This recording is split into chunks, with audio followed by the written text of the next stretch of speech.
thank you for speaking like that. The young man knows of my regard for him. Perhaps an indication of it being that some years ago I invited him to one of the best things I think I ever did, to run a charity dinner each year called Guess Who's Coming to Dinner. Not a very original title, but those who gathered there, be they Nobel Prize winners or astronauts or achievers or great adventurers, were certainly out of the box, and he fitted very comfortably into that circle, and he's only got better since then.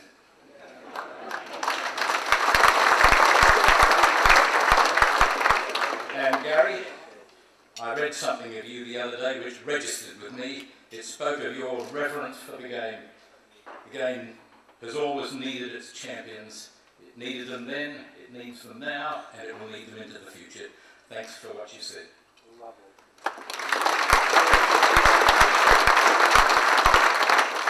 The whole world is the sepulchre of famous men. They are commemorated by orations, and by columns, and by memorials, and by inscriptions, graven not on stone, but on the hearts of men. Norm Smith was such a man. Today, Jim Steins is that kind of man.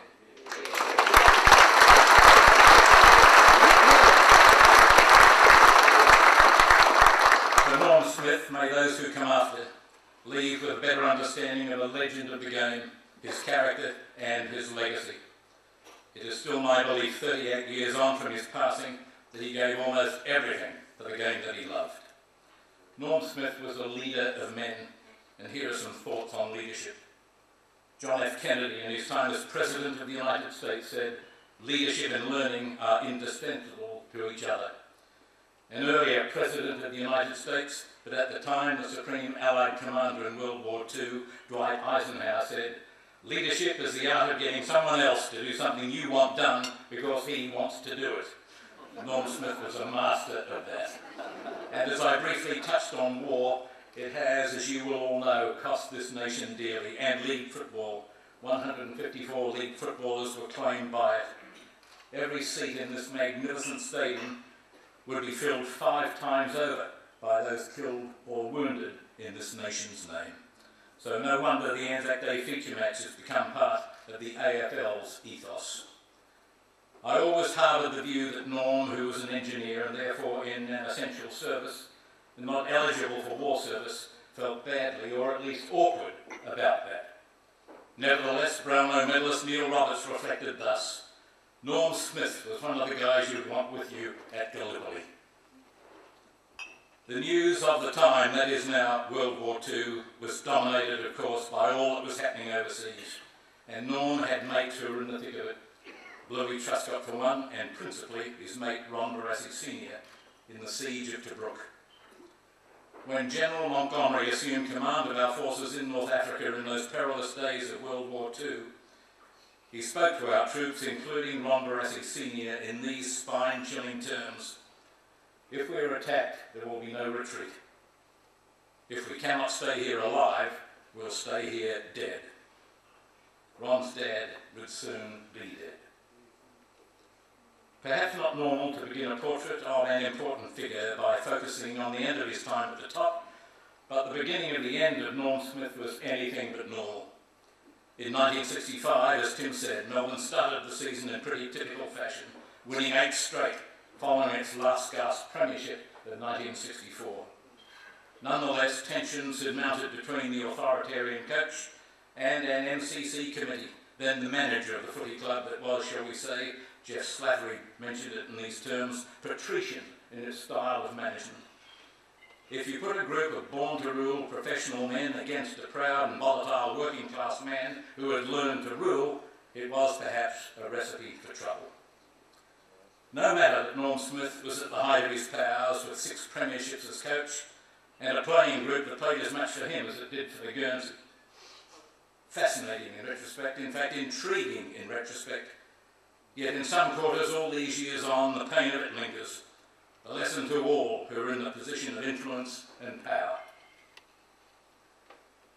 After Melbourne's round 4 win over South Melbourne, a 3-point victory here at the MCG, Norm Smith was loud in his criticism of the umpire, Don Blue. Blue took umbrage and initiated legal proceedings. The MCC committee, in its wisdom, decided that this was a battle the coach must fight himself, without their support, either moral or financial. That decision appalled Norm Smith, who was neither quiet nor subtle in his criticism of the committee.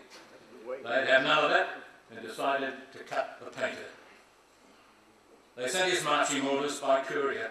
I was there in his home, delivered to his Pascoe Vale home on the Friday evening before the round 13 match against North Melbourne, scheduled for the Coburg ground, which was then North's home ground. At the time, I described that decision in the following terms. It was as if they'd ruled Farlap out of the Melbourne Cup, and the football world would just come to a dead stop. Norm Smith sacked? That's a brief background to one of the most remarkable television appearances by a public figure in my long journey in the media. Little to do with me, everything to do with circumstances, and a man of extraordinary character. This was Norm Smith as you had seen him, his players accepted. He was emotional, articulate, passionate, honest to a fault, loyal and even evangelical. It was the day after Melbourne lost the game against North Melbourne, and Smith, a regular for some years on a television football show that bore my name, fulfilled his obligation to appear. Naturally, he had been offered substantial money to tell his story on the opposing channel. I'd have done the same. But when Norm Smith made a commitment, he honoured it. I invite you now to watch part of the interview closely, because nobody can describe the man as well as he did himself during this remarkable episode. Believe me, apart from seeing it in the week following the original telecast, I've only seen it once more in the intervening 46 years. Well, the time's come and I honestly don't know what to say. So maybe it's best I don't say anything. Where does it all start? Well, it starts back, I'd say a year or two ago. I think when the committee failed to support me, or give me the support that I wanted in the shred action, it was unacceptable to me that I could work with men who wouldn't back me, men who would expect me to get the utmost from the players and demand from the players the loyalty and support, and at the other end of the line were not prepared to give me their support. That's where it started. Your support of Barassi's move to Charlton, did that add fuel to the fire? It added fuel for sure. I mean, I felt that the boy had given us such wonderful service, and he battled when he was a young boy, and he's done well for himself, and I was not going to stand in his way. There were people down there who were prepared to stand in the way, people who fought me bitterly, people whom I thought had forgotten the whole thing, but never did they forget it. They were always ready to knock and shoot on every possible occasion. You don't feel that you're being unreasonable in comments of that kind? Unreasonable? I reckon I'm being very reasonable. I feel like saying a lot more. And I say this to the 12 guilty men, I mean, sit back on your television shows and you just watch it. Norm, why did you tell the committee during the week that you intended to resign at the end of this year? I was ordered to appear before the committee on Wednesday night. And what's happened since makes me feel sure that that was the night I was to be sacked. I spoke to Len and I said, I think I'll offer my resignation. And Len said to me, don't be a fool, you owe it to the boys to keep coaching. And I felt that this was so. So he said, eat humble pie. Ever eaten humble pie? It's got an awful taste, but I ate humble pie and I tricked the committee. They expected me to blow up and they had the opportunity. Well, instead of that happening there and then, they waited for something else to happen. And it didn't happen. So then they created two lies. They created two lies and put it in writing and sent it out by special messenger just to get rid of me. No, I think there was two images of Melbourne that certain people wanted to destroy. In one sense it was Ronnie, and then in the other sense it's me. But why would anybody want to do that? I can't understand it, Tony. I think it's jealousy. I looked at the Sun yesterday and I saw there I was controversial, master tactician, but at the end of it, it had another word, successful. And I think with success brings jealousy, and I know there are a lot of jealous men that I could just shake them off, shrug my shoulders and ignore them. And it was this ignoring of people down at Melbourne that made the whole thing blow up. Norm Smith in retrospect.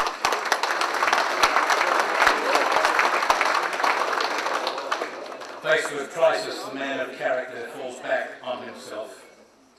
Within days he was reinstated, but as Tim said, the club wasn't to play in a grand final again for another 24 seasons, and a flag still awaits 47 years on and counting. Some call it the curse of the Bambino, a superstition cited as a reason for the failure of the Boston Red Sox to win the World Series in an 86-year period from 1918 to 2004. The curse was said to have begun after the Red Sox sold Babe Ruth, sometimes called the Bambino.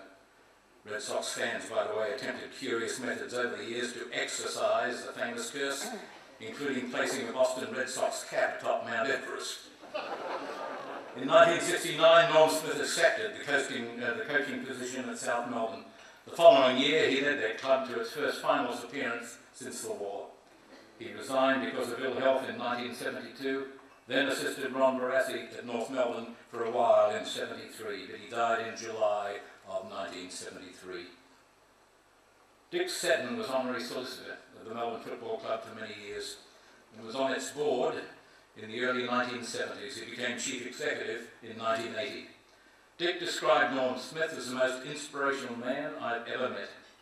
He went on to say that Norm Smith spoke with absolute authority, and when he spoke, you listened. He recalls at the time of the upheaval, Melbourne was quasi-amateur. It was simply a part of the MCC and had no bank account, was not a legal entity, and therefore it was not an incorporated company. Norm Smith said you could see the players were going to move to contracts. He could see that the way ahead was franchise agreements and the drafting of players. Also, as a pointer to the future in our game, Dick Seddon himself could see that the Tutty case would have far-reaching implications. Do you remember it? Tutty was a New South Wales Rugby League player who took Balmain to court for not giving him a clearance. The court ruled in his favour, saying that Balmain had applied restraint of trade. 30 years on after the sacking of Norm Smith, Stephen Riley wrote this in The Age. In the years between 1939 and 1941, the Melbourne Football Club won 3 consecutive premierships under coach Checker Hughes, and in the 6 years between 1955 and 1960, the Demons won a further 5. The common thread in both was Norman Walter Smith. Norm Smith won fame as a player of the game, 546 goals over 210 games. Then came the unrivalled period of Melbourne's success with Smith as coach. It says something for his contribution to the game that the medal struck in his name and awarded to the best player on the ground in the grand final is only in part due to his involvement in Melbourne's success. Smith offered football what few others ever had, a profound change of style. The game would not be played in the same orderly, easy-paced fashion it had been in nigh on a century after Smith's period in the game was over. As a coach, Norm Smith was said to be that rare creature, both inspirational and tactically advanced. He was credited with creating the position of ruck rover and substituting set methods of forward play with decoys and switches of direction. Football is 70% guts and split the other 30% any way you like, he declared. It was his determination to reinvent the half-back line as an attacking force that would become his most important legacy.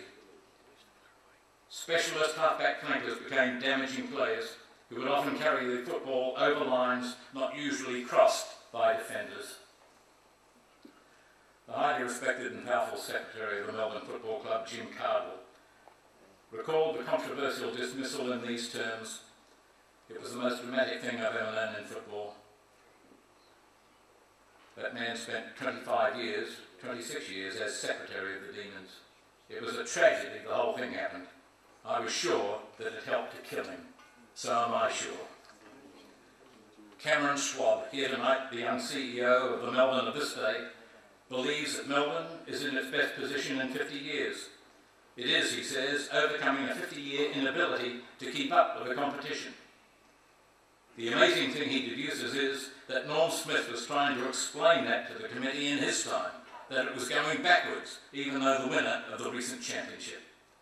That was all part of the Norm Smith sacking. To repel one's cross is to make it heavier. Mike Sheehan is here. As a media man of ages ago, I'm an unabashed admirer of those who carry the news today. In my time, the leading pressmen were Alf Brown of the Herald and Percy Beames of the Age. Today we have Mike Sheehan, regarded highly enough to have the AFL's Media Centre named in his honour. There is Greg Bourne, Gary Lyon, Rowan Connolly and Caroline Wilson.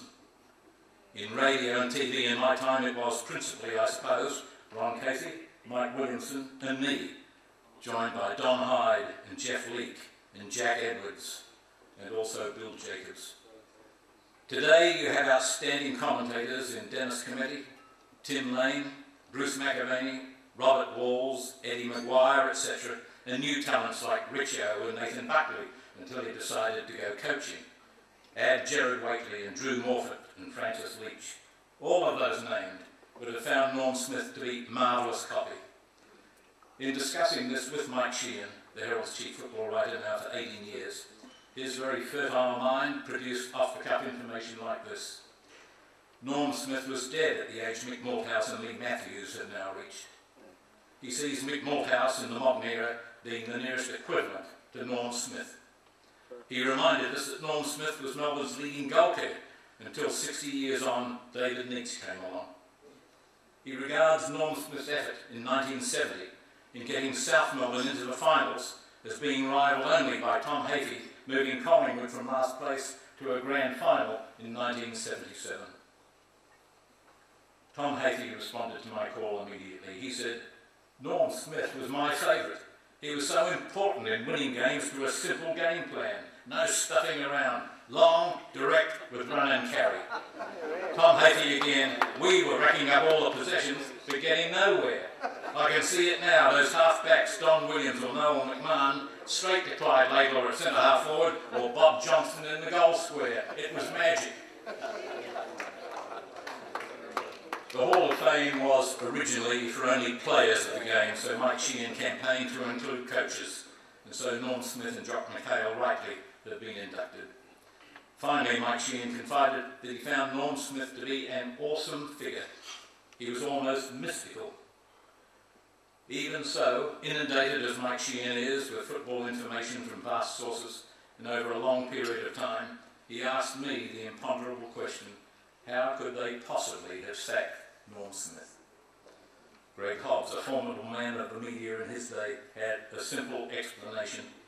One was school tie, one wasn't. Strong lives are motivated by dynamic purposes. How different the game is today. Bob Skilton says that a Norm Smith golden rule was that you never kicked across the ground till the ball was on the half-forward line, and you never kicked across goal. He recalled one errant player getting the command to be in my room in 15 minutes. That's when troubles were well and truly sorted out. And Bob tells the story of Neil Crompton's winning a kick in the grand final and being critical of the forwards. Bluey Adams was not happy about that and said something uncomplimentary, whereupon Norm belted him for being disrespectful of a teammate. I need to check that with Bluey. At the end of 4 years of coaching South Melbourne, Norm Smith said he couldn't stay at South Melbourne and fight. He'd had enough fighting in his time. Smith said he didn't want to discuss the present events within the club in which the South Redevelopment Group was trying to gain power. Norm Smith told his players they should not become involved in the present power struggle at South. Get behind the club, whether or not you agree with the people in charge, he said. I want you to continue to wear the South jumper no matter who is in power. The Brownlow medalist of 1958, Neil Roberts, was a Melbourne supporter and he idolised Jack Mueller. Neil said he would have loved to be coached by Norm Smith, whose seriousness about football was contagious. Neil was coached once by Norm Smith in the 1958 state match, Victoria vs WA at the MCG. Neil said he was terse, a few words, and he could look right through you. Norm Smith would also say funny things, such as, now the race is slippery, so don't go down before you go out. Again, Neil Roberts' great sense of humour comes into play as he tells his story of Brian Dixon, who I chatted to about this before the dinner commenced. Brian, of course, was a most excellent player, but somehow regarded by Norm as an academic genius. Brian Brian said to Norm once, or is reported to have said, in scholarly manner, "Norm, I've worked out a way we can get the ball out of the centre every time." "Does it involve you?" asked Norm. "Yes," said Dicko. "Well, forget it," said Norm.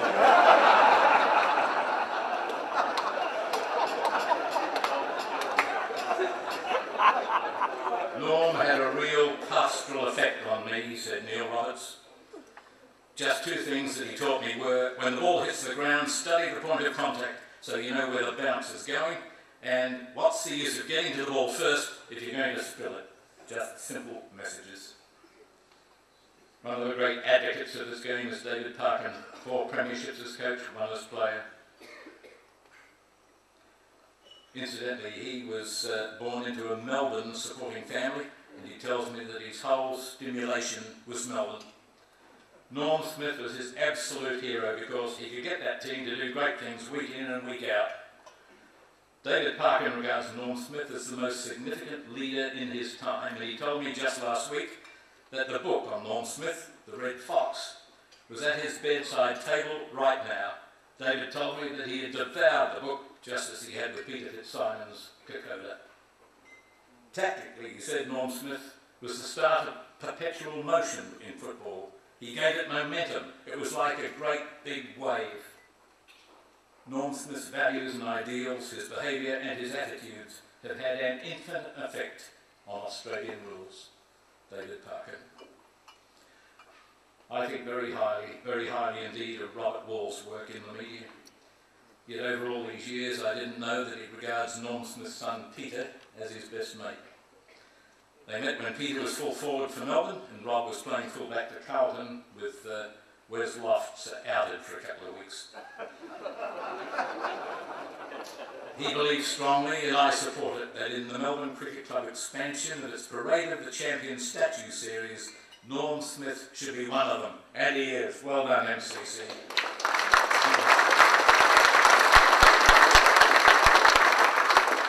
With some pride, Robert speaks of the lineage that flows in football from Norm Smith. He is pleased to be part of this lineup. Robert Walls to Gary Lyon, to Michael Voss, to Paul Roos, to Rodney Eade and to Chris Scott. Robert Walls is happy to salute Norm Smith in these words: "He was the king of coaches." Robert Walls said that Norm Smith's reputation drew us to him, and he recalls this part of the great man's philosophy. He told them, "When you run onto the MCG, I'll be watching. Look into the crowd in every stand and say, I'm here on merit, and I'm going to show you I can play." Robert Walls played in 3 grand finals in a row, 68, 69 and 70, and in 2 others besides. Robert Walls was 12 when he first got into the rooms and listened to Norm Smith's roaring voice, and he said, it didn't get any better than that. He told me what a privilege it was to sit in the kitchen with Norm, Marge and Peter, and at last, with 3 premierships under his belt, he felt worthy of the privilege. So more of the Smith philosophies, according to Robert Walls. Respect for the game and those who play it. The team before the individual at all times. Play to win, but within the rules. Admit your mistakes. Conduct a thorough analysis of your opponents. Practice doesn't make perfect. Perfect practice makes perfect. Always look the part, shoes polished, shirt tucked in, tie straight. And do the common things uncommonly well. Bill Della was an outstanding umpire, 251 games, 25 finals, 5 grand finals. He remembers Norm Smith as being very intense and abrupt. In between leaving Melbourne and starting at South Melbourne, Norm evidently invited 10 to 12 umpires to his home. Don Jolly, Alan Nash, Jeff Crouch were amongst the famous men in white who were present. All of them had a hit of tennis and spent a fantastic day together. Bill Della recalls that it was an extraordinary experience for him and gave him a different insight to the game. Bill Stephen won 63 games with Fitzroy, then 11 years as a coach. He coached Fitzroy for 8 years and at the same time worked a 50-hour week. That was the way of it then. Bill played under Norm Smith during Norm's first stint as a coach, the 3 years he spent at Fitzroy. If you won't be beaten, you can't be beaten, was one of Norm's sayings which the players would repeat to themselves. When Norm was seriously ill, Bill Stephen was one of very few to talk to him on his deathbed.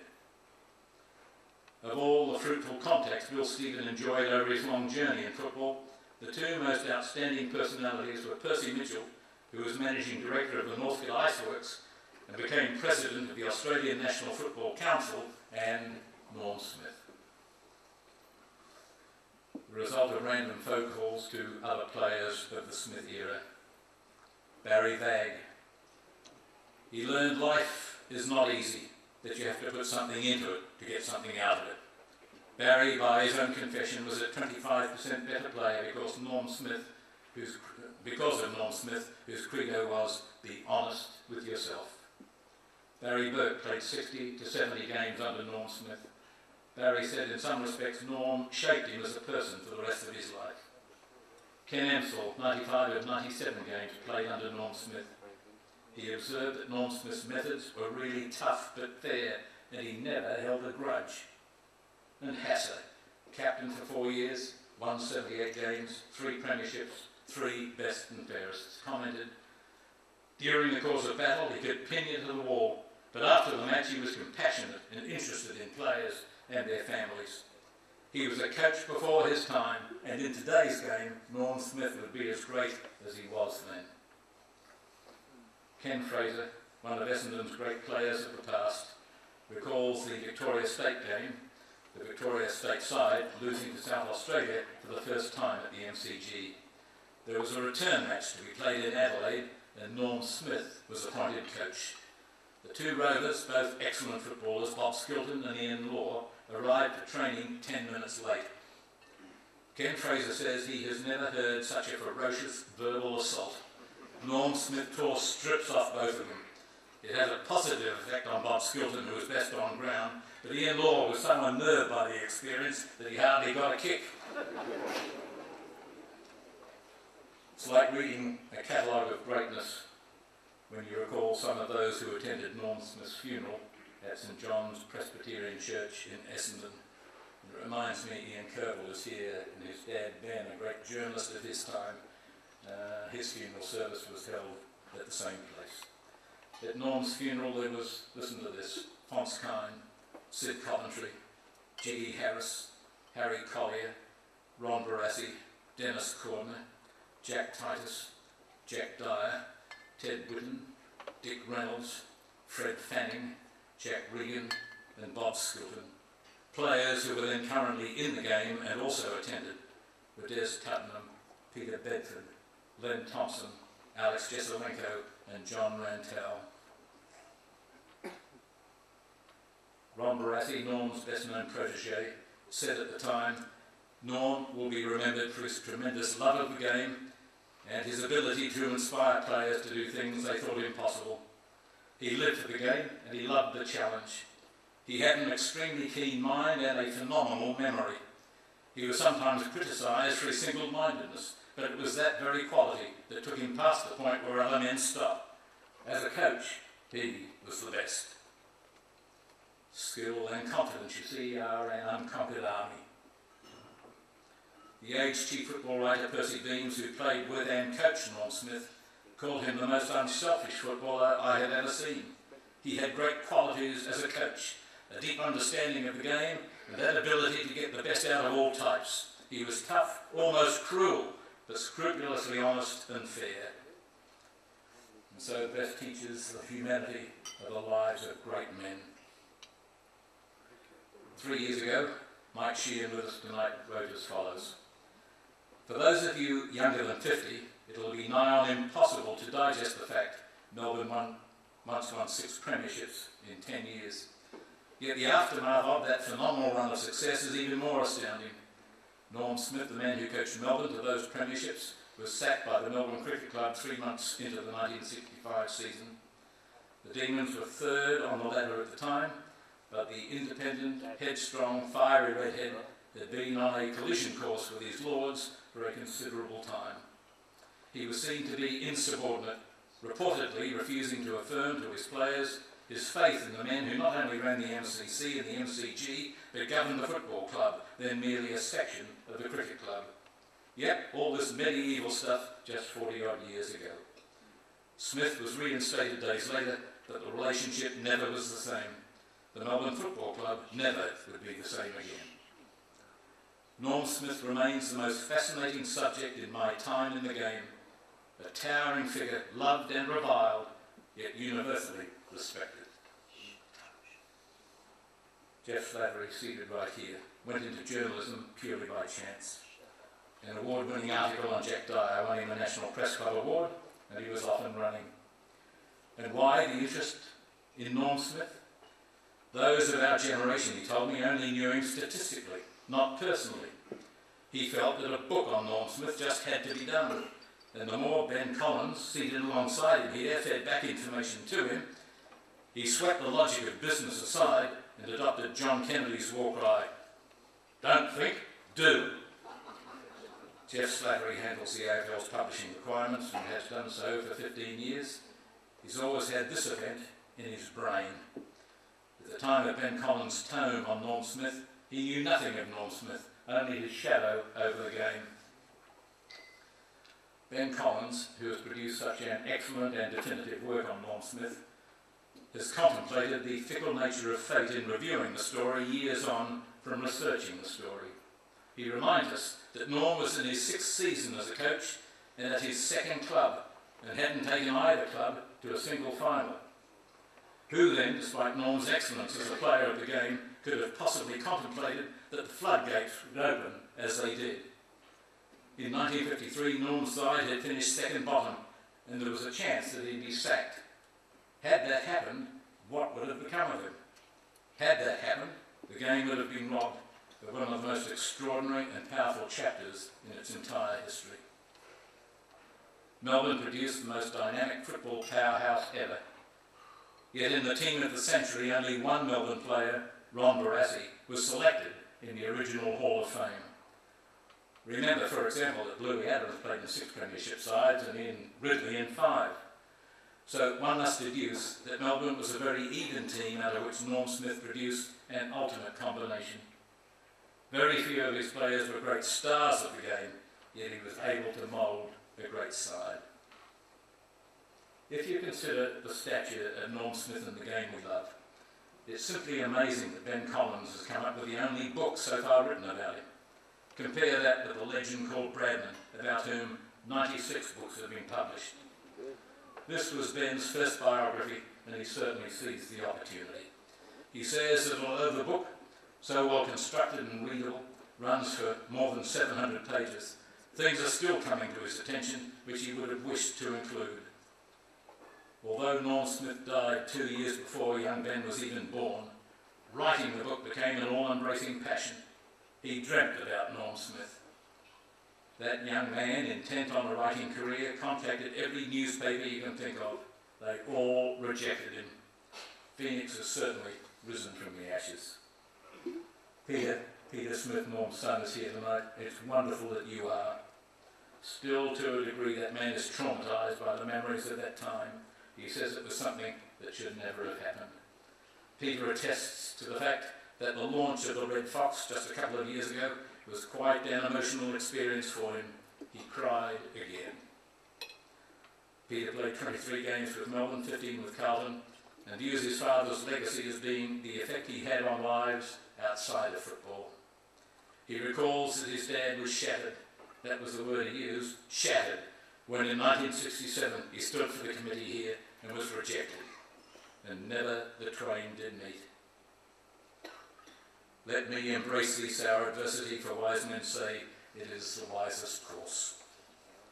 The legacy of Norm Smith, according to the Melbourne Football Club CEO, is that great people in football today always point to him as having the greatest influence on their lives. He was innovative, inquisitive, and a learner. I told Bob Skilton of debates I would have with Norm about the way in which our game starts, for example, with a centre bounce. I contended that it would be okay if Ruckman delivered the ball onto the chest of a teammate in the majority of cases, but when it happens only once in a blue moon, what's the point? Well, how would you start the game, he said. So, off the cuff, I fumbled this. How about rotating players on the wing boundary and have them kick to 2 players, rotated each time, in the centre of the ground, players who couldn't move until the ball was in flight. He mumbled something unprintable and the matter was never discussed further. Would it surprise you, however, to hear that the triple Brownlow medalist Bob Skilton agreed with me about rucking duels at the time? Bob Skilton also felt that ruckmen were unnecessary and that he usually rode to the opposition. But when he was in the stateside, rucking to Nichols, Farmer and Schultz, he changed his mind. Ron Barassi, that heroic figure of our time, regrets the demise of individual duels in the game today. He says the game was more interesting in his day. He believes that the torpedo could re-emerge in the game, and regrets, as many of us do, that the dropkick became impractical. It was of interest to me that he approved of Brendan Edwards' idea, expressed to me at the recent induction of Brendan as a legend in the Hawthorn Hall of Fame, his idea to limit handballs to 2 at a time, with no back passing on the defensive side of the line, drawn right across the centre of the ground, wing to wing. Ron Barassi is dissatisfied that the centre bounce is now as messy as ever, and he played a 16-minute side, not 18, which we've heard before. He believes the game today to be very well administered, and I think it is. He says it needs to be, because from 50 to 100 years from now, the 4 football codes will be reduced to 2, perhaps, at the best 3, and we have to make sure that the AFL is a survivor. He firmly believes that there are too many teams in Victoria, regrets that North Melbourne did not go north when they had the opportunity, and he believes that the league needs to restrict the money spent on football departments. Coaching in Norm Smith's time, where the coach would see the players for training twice a week, therefore for, say, a 6-hour spread, and then on match day for, say, a 4 or 5 hour spread, well, that was it. Today, Cameron Swab tells me coaches spend 50 to 60 hours with their teams. Furthermore, the Melbourne team has 15 coaches today, but Norm Smith was everything in the one parcel: psychologist, biomechanist, the lot. Today, as an average, a club spends 15 to 16 million just on the football side of things: coaches, players, support staff. Norm Smith was a strategist in an era when strategy was not a big part of football. He was also a very fluent speaker, forceful and colourful. He was a fearless player himself, and he was a great admirer of players with courage. Ken Melville, for example, he used to wax eloquently about Ken backing into packs all the time. In future years, this oration will be broader in its scope. The proponents felt that for this occasion, concentration should be on the man himself. It surprised me when they said that I was one of only a few who really knew him, and therefore I'm greatly honoured. But I've come to understand that time and tide wait for no man. We gathered tonight to consider and thereby exalt, I trust, the legacy of Norm Smith. He influenced an entire generation of league footballers and was the architect of a run of success which might never be equalled. Example is the school of mankind, and they learn by no other. Norm Smith set an example in his chosen calling, which the game has recognised. One could wish no more than in the progress of the game and in life, his standards of integrity, truth and courage inspire the generations to come. As centuries ago Leonardo da Vinci wrote, "He turns not back who is bound to a star." Thank you.